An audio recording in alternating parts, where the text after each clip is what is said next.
ku saa 8 ez'emisana Polisi amagye n'ebitongole byonna kuziba emisango baasabye maaka gabadde Sipiika wa Paalamenti Annet Among agasangibwa n'akaseera okujja emmotoka endala ez'ebbeeyi.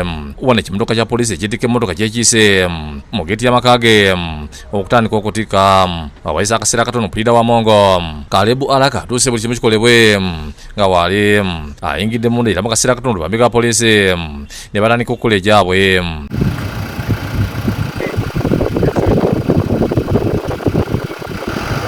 Bayisamu ku baamira abasirikale ab'okuuma waka owa Among badde batudde wabweru mu kayebe baggyeyo Land Cruiser VXR 2 okuba ne namba UBH 138W nga gye basoose okutikka.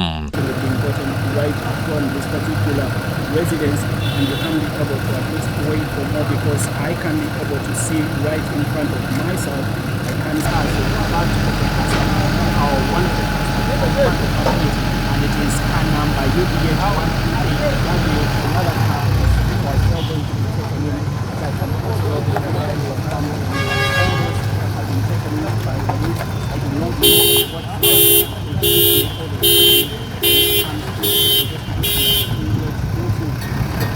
bazizaako endala namba UA 603 BE ngene efulumya ekikumirira bakitikidde mu kubo wakati.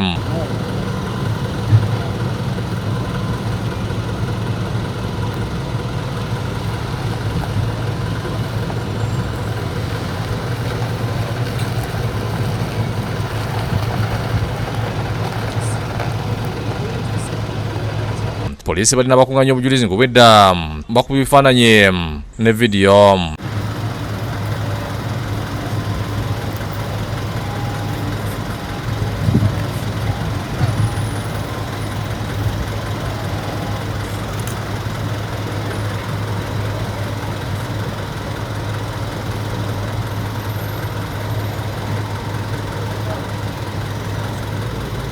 Amaliza bazibuza mu lusegendo lw'amaanyi okuzitwala ku kitebe kya Polisi enaggulo wakati mu bantu abadde bazirulira.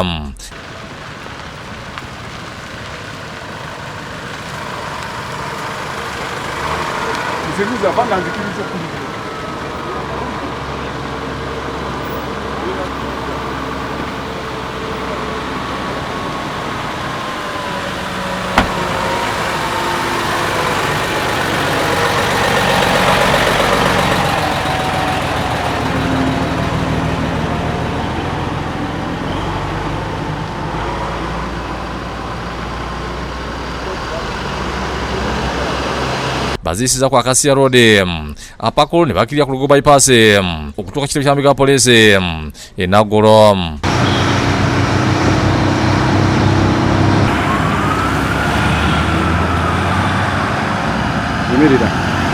Yimirira genda.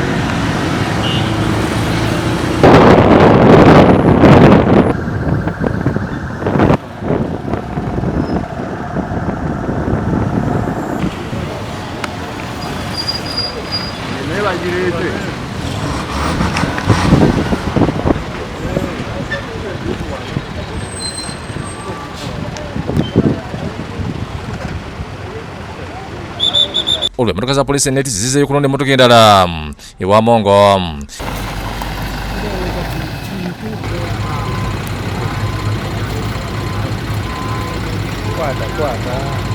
Batise ekika kya Benzi ng'eriko number plate ng'eriko triple M.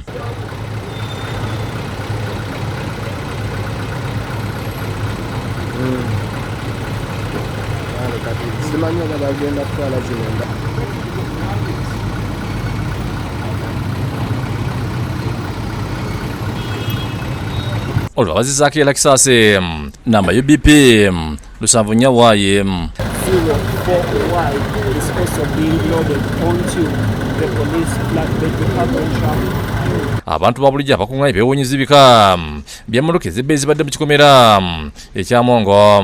Nze bwe ntwogerako kuba kudibuda ssente z'eggwanga ate ng'omuntu wa wansi ali bubi, enguudo tezikoleddwa, emisujja gidda abantu mu maddwaliro, abaana baabavu tebasoma kyokka ng'omuntu asobola okuba nga ateresa obuwumbi n'obuwumbi mu nju ye. Bayibuli egamba nti buli kimu kirina akaseera kaakyo, kitegeeza nti buli w'okola ekintu ekirungi mu kaseera akakyamu kiba kikyamu. Sipiika waffe kyakoze kyabadde kituufu, naye mu kaseera akakyamu kubanga okugula emmotoka kirungi, okwambala obulungi kirungi, naye akaseera ki k'oba okikoleddemu kyekyayonoonye byonna. Zino ziba ziyisiza ku Jinja Road ne bazivuga okutuuka enaggulu wakati mu bantu okuziwerekera.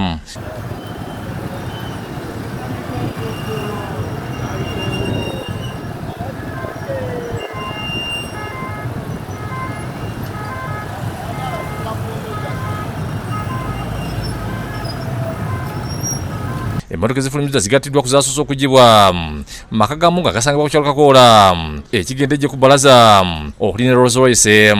Zino bazizisa mitundu by'ekampala ebyenjawulo abantu okuzeerabirako wakati mu kuyanaamirira olunaku olw'eggulo abali mu kunoonyereza bazinze ku Paalamenti naddala mu ofiisi ya Sipiika ku mwaliro ogwokutaano ey'Akalani n'ow'ebyensimbi okubaako obujulizi bwe bafuna obulala.